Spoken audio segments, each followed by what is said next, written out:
അമ്മയുടെ സെറ്റ് സാരിയല്ലേ ഉടുത്താ? പിന്നെ അതെ, പെണ്ണുങ്ങളെ നിലക്കിരുത്തുന്ന ആണുങ്ങളായിരിക്കണം. അയ്യേ ഇതെന്തത്? ഇതെന്തരാ? അത് സെറ്റ് സാരി ഞാൻ അമ്മയുടെ കൊണ്ടുവച്ചത് അവള് കണ്ടില്ല. അപ്പൊ ഇതെടുത്തത് അവളെ കണ്ടു. ഞാൻ ഉടുക്കൂല.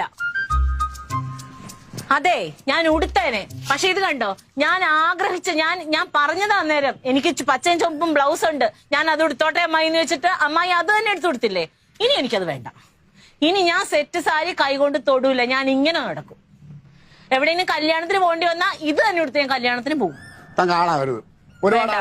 ഇല്ല, സമ്മതിക്കില്ല. ഞാൻ പെണ്ണ, അതുകൊണ്ടാ. എന്റെ പേരേ തങ്കമ്മ. ഞാൻ രത്നമ്മയുടെ മോളാ. ഗിരിജ വരെ എടുത്തൂറിയത്. ഗിരിജ അല്ല ഞാൻ. കൂടുതൽ വർത്താനം പറഞ്ഞത് മാറ്റിയെടുത്ത അങ്ങോട്ട്. എന്റെ സ്വഭാവം മാറ്റിക്കരുത്. കുറച്ച് മാറിയാലും എനിക്ക് കുഴപ്പമില്ല. എന്റെ സ്വഭാവം മാറും. മര്യാദയായിട്ടാ ഞാൻ പറയണേ. എന്റെ ഡ്രസ് കൊണ്ടുത്താ. എന്താന്ന്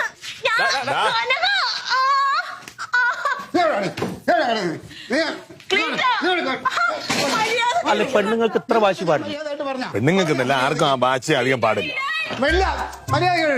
ഇപ്പൊ അവളൊന്നും നിലക്കിരുത്ത അവന് പറ്റില്ല. നീ പറഞ്ഞാ കേക്കൂലല്ലേ? ദേവോദ്രം ചെയ്യല്ലേ ക്ലീറ്റോ? അല്ല പിന്നെ പെണ്ണുങ്ങളായാലേ ഇത്ര അഹങ്കാരം പാടില്ല മാവ. നീ വലിച്ചടിച്ചൂരിയാ? എന്റെ ബാക്കിയുള്ള ഡ്രസ്സ് ഞാൻ പൂട്ടി വെച്ചിട്ടുണ്ട്. ഇനി അവൾ എന്ത് കൊടുക്കുന്നത് കാണും. ഇനി സെറ്റ് സാരി ഉടുത്തേ പറ്റും. ഞാൻ വിചാരിച്ചാലും നടക്കും.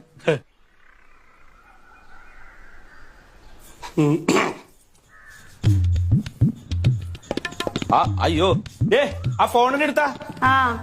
നീ ഉച്ചയ്ക്ക് മുമ്പ് വരുമെങ്കിലേ ഒരു കെട്ട് പപ്പടം കൂടെ വാങ്ങിച്ചോണ്ടാ.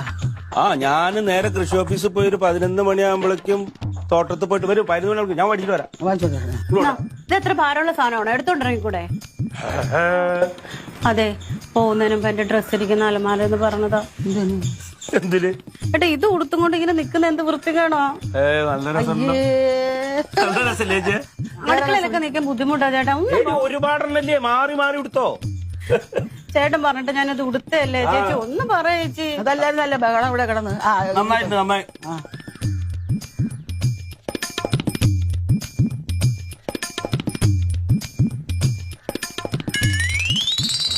അല്ല, ഇതെന്താ മമ്മട്ടിയൊക്കെ ആയിട്ട് ഈ വേഷത്തിന് തൊഴിലുറപ്പിനെ?